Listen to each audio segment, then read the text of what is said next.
Halo YouTuber, jumpa lagi sama saya. Hari ini saya mau nge-review Matic saya yang baru aja beli bekas, yaitu Benelli Zaferano 250 EV. Ya, namanya sih kayak gitu, Benelli Zaferano EV. Apa aja kelebihan dan kekurangannya? Yuk langsung aja kita bahas satu persatu. Oke, untuk kelebihannya yang pertama, motor ini murah. Aku beli second ini tahun 2015, harganya nggak nyampe 25 juta. Ya pasarannya emang 20-an sih, tapi ada juga yang di bawah 20, tapi kayaknya surat-suratnya nggak lengkap deh. Ini murah banget untuk 250 cc skuter, nggak nyampe 25 juta, sangat murah. So kelebihan yang pertama yaitu harganya. Dan pajak per tahunnya ini untuk plat B Jakarta Timur, pajak per tahunnya 500 ribuan ya. Oke, untuk nilai plus yang kedua, desainnya nggak pasaran ya. Ini mungkin kalau kalian jalan di jalan hampir nggak ada yang menyerupai benda ini. Kebanyakan Matic 250 cc, kalau nggak X-Max ya mungkin ada motor SYM itu yang baru, atau Honda Forza. Tapi kalau untuk Benelli Zaferano seperti ini jarang banget. Jadi ada kemungkinan kalian menjadi pusat perhatian di jalan. Desainnya tidak pasaran dan menurut saya sih keren. Contohnya ini lampu depannya lancip kayak gini. Walaupun ini motor desain tahun 2013, tapi saya merasa masih cakep lah kalau di bawah tahun-tahun ini. Untuk kelebihan yang lain, dia untuk di kelasnya skuter 250 cc dia satu-satunya yang pakai double cakram. Cakramnya kanan kiri, Bo. Ini keren banget. Dan ini nggak cuma gimmick sih, ini beneran pakem tuh. Dan dia pakai garpu yang gede juga. Garpunya gede, bannya gendut. Luar biasa untuk desainnya. Untuk urusan jok, ini joknya gede banget. Dan ini empuk.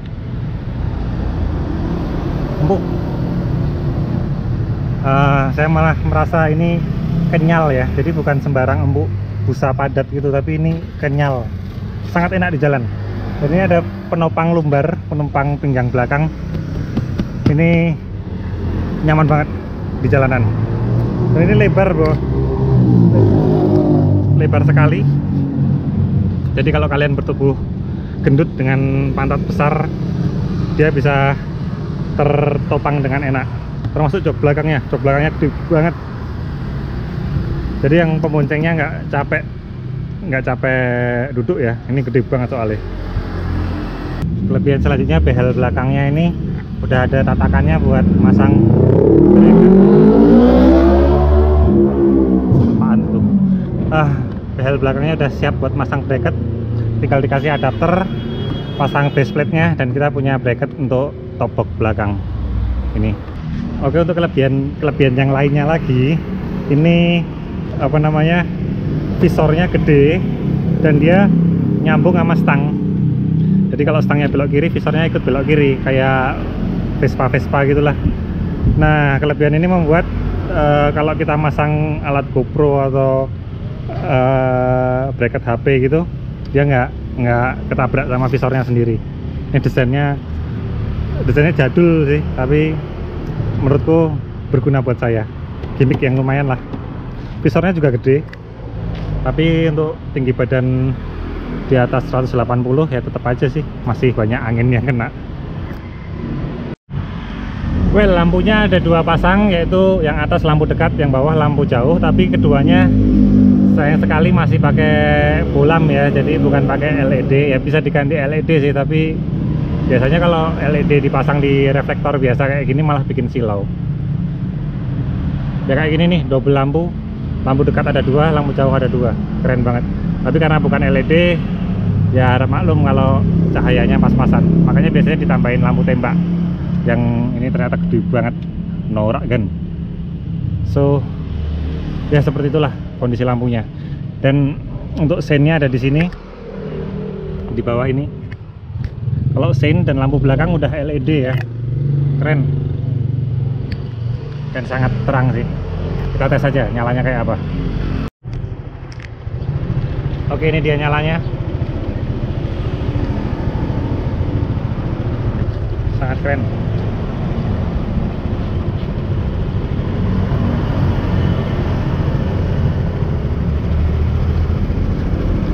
Dan ini nyalanya belakang, lampu belakang juga udah full LED, seinnya juga panjang LED. Keren banget sih. Untuk desain belakangnya nggak semua orang suka sih, soalnya tampaknya di tengah ini lowong, nggak ada lampunya cuma di kanan kiri. Ya selera sih, kalau saya sih oke-oke aja, nggak masalah. Lampunya juga cukup terang dan jelas kok. Oke, kita sekarang ke panel instrumen depan. Apa aja isinya? Kita mulai dari stang kiri. Di sini ada switch untuk lampu dekat, lampu jauh, dan ngedimnya, ngebypassnya dipencet gini kayak motor CBR. Lampu jauhnya di sini, keren. Ini sein seperti biasa, ini klakson seperti biasa, udah diganti sih. Terus yang cukup unik, spionnya ada di stang. Jadi kalau kita ganti apa namanya ini, ganti panel kiri, belum tentu ada dudukan buat spionnya. Jadi ini spionnya spion yang di stangnya langsung. Cukup susah nyarinya kalau cari yang seperti ini. Untuk yang kanan, di sini ada tombol lampu hazard. Jadi di sini ada engine cut off sama starter. Terus untuk panel speedometernya standar, di kiri ada speedometer, ada tachometer, RPM. Terus di bawah ini cuma ada odometer, kilometer, trip A, trip B, ada jam, ada penunjuk waktu. Di sini ada termometer, tapi termometernya itu untuk kondisi sekitar. Terus ada suhu mesin sama bensin. Udah itu aja, nggak ada konsumsi BBM berapa. Itu udah oke lah. Terus untuk panel yang sedikit gelap ini isinya ada sein, ada penunjuk lampu jauh kalau lampu jauh nyala kayak gini. Terus ada penunjuk bensin kalau kehabisan bensin, dan terus ada penunjuk suhu mesin kalau ntar overheat dia nyala. Di sana ada tombol baterai kalau aki kita ngedrop dia nyala. Terus ada tombol oli kalau tandanya udah waktunya ganti oli. Itu dia panelnya. Oke, itu untuk kelebihan dan penjelasan beberapa hal tentang motor ini. Motor ini bukan berarti tanpa cacat ya. Ada beberapa kekurangan yang menurut saya cukup mengganggu, tapi apa daya lah, harganya murah. Oke, apa aja kekurangannya? Yang pertama, merek Benelli ini tidak di setiap kota ada. Beneran ya? Benelli Zafferano. Ini dealer sama service centernya tidak di setiap kota ada. Jadi beberapa kota mungkin di pinggiran nggak ada tempat servisnya, so motor ini tidak banyak berada di pasaran ya, karena itu tadi orang-orang takut servisnya gimana, spare partnya gimana. Ya saya sendiri juga agak deg-degan sih kalau misalnya spare part. Kalau spare part yang cepat habis kayak kampas rem, kayak ban gitu masih banyak sih cari di pasaran. Gawatnya kalau misalnya paitnya jatuh, bodinya ada yang rusak, nah ini pengganti bodinya ini yang susah banget carinya. Ya harap maklum lah, motornya nggak pasaran juga.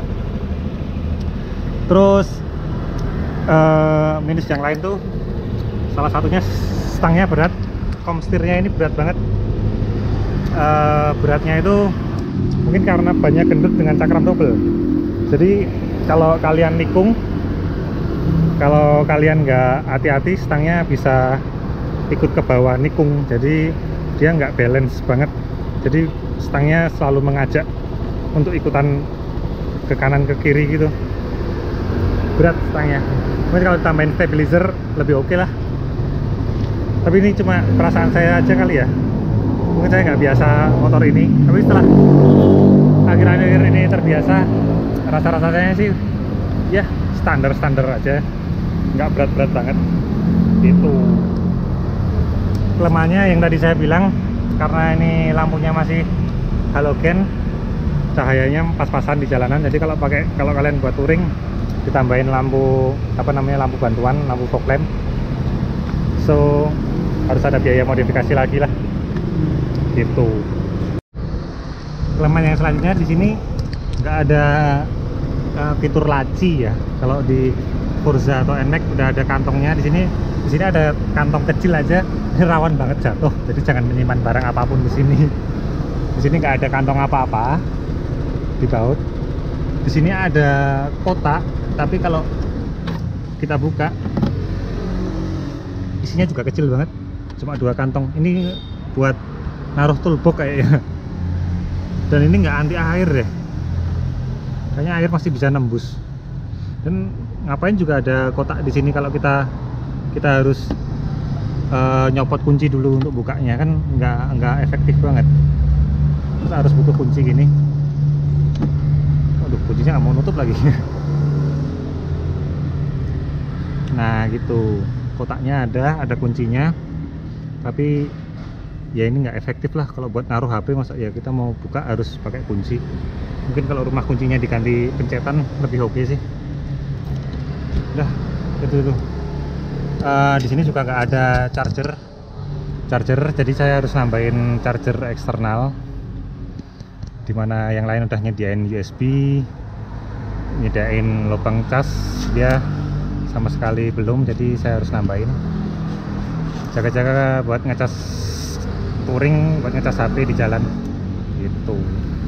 Jadi untuk panelnya itu masih sangat sederhana, sangat kuno lah, makanya harus ditambahin charger kayak gini. Oke, sekarang kita cek bagasinya. Kunci bagasinya di sini. Tada, ini dia bagasinya. Bagasinya sih lumayan gede ya. Ini bisa naruh helm full face 1, tapi cuma 1 ya. Yang di depan itu juga cukup lebar, tapi ada gundukan mesinnya. Jadi kita nggak bisa naruh helm 1 lagi di sini.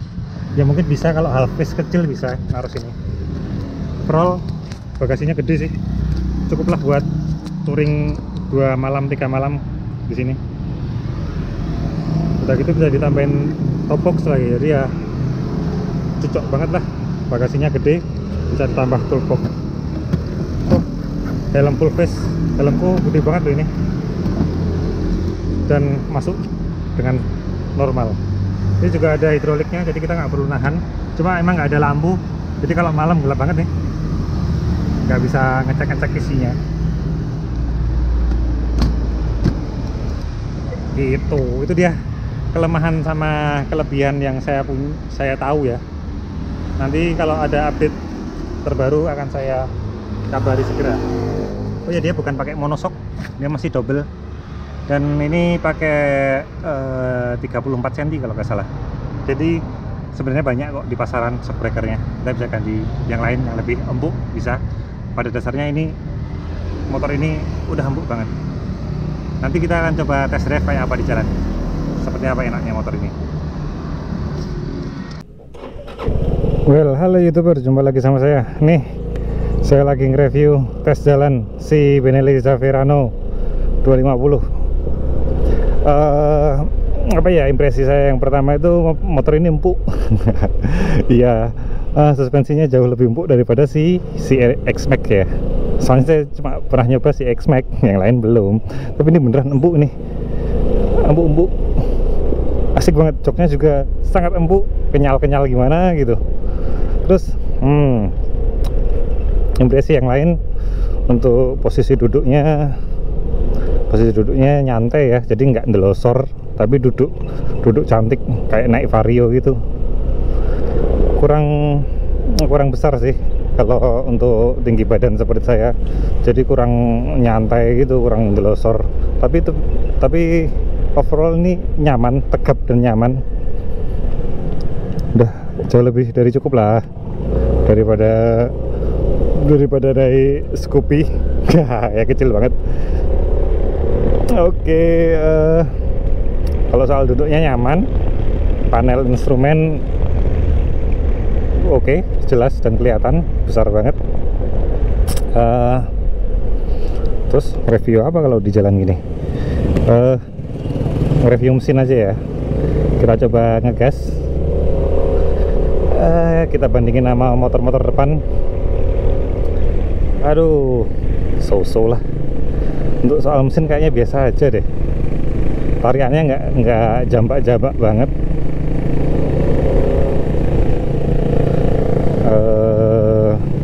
Malah cenderung naiknya nyantai ya, naiknya pelan,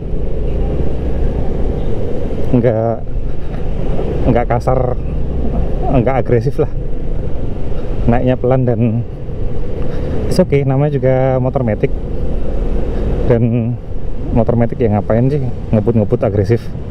Terus ini nyantai, naiknya pelan, jadi akselerasinya kalau buat tarian agak biasa aja lah, B aja lah. Terus untuk top speed ya, mana ya, ini jalanan lagi rame banget ya, tumben ini PSBB tapi jalanan rame banget.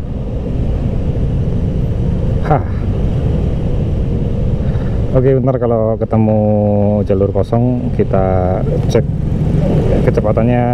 Untuk kecepatan tinggi oke enggak. Sekarang kita oh ya, di depan ini ada windshield yang gede tapi sebenarnya nggak nutupin badan banget, jadi kepala saya masih banyak ini sih, masih banyak kena angin.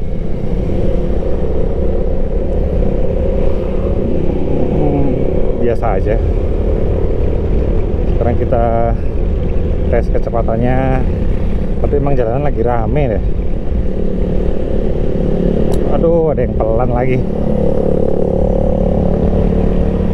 Itu sama si motor apa ini, R15 aja kalah. Padahal R15 150 cc. Ini udah 70. Masih bisa nanjak sih. Kita atas lagi. 70 masih oke, masih enteng. Ntar kita cek lebih tinggi lagi. Ada mobil pelan, nggak pakai lampu sen, orangnya nyantai kayak di pantai.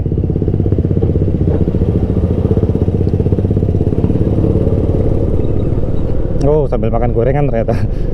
Oke. Push.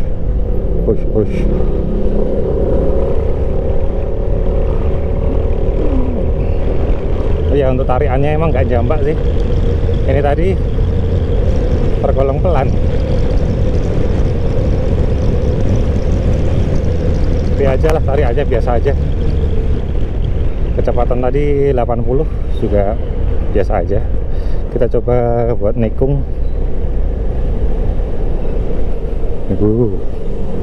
Buat nikung sih oke sih. Oh, ramai.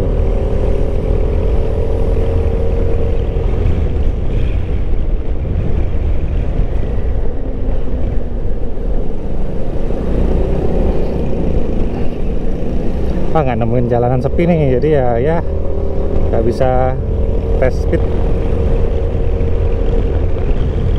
Paling cuma 70 masih oke aja. 70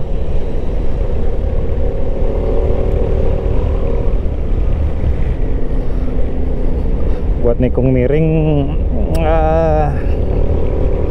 saya lebih baik nggak usah lah. Nikung miring agak nggak balance, masih lebih balance motor Ninja. Oke, sekarang ini cukup kosong. Kita tes 80 masih oke, 90 masih oke.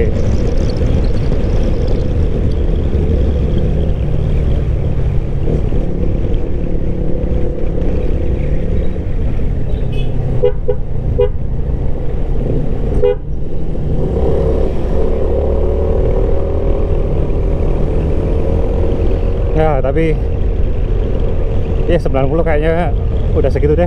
Tangannya udah cukup getar, berarti speednya paling di sekitaran top speednya sekitaran 120 kali ya. Udah cukup lah buat motor matic. Oke, untuk kesimpulannya, motor ini tempat duduknya nyaman, joknya empuk banget, nggak bakal capek. Motornya gede sih, tapi masih wajar Untuk tinggi saya 180, kakinya masih bisa napak walaupun sedikit banget jinjit. Untuk beratnya, ya enggak sih, motor-motor saya yang kemarin lebih berat, jadi motor kayak gini nggak ngefek buat saya. It's okay, dengan harga 20-an saya merasa motor ini lumayan lah daripada nggak sama sekali.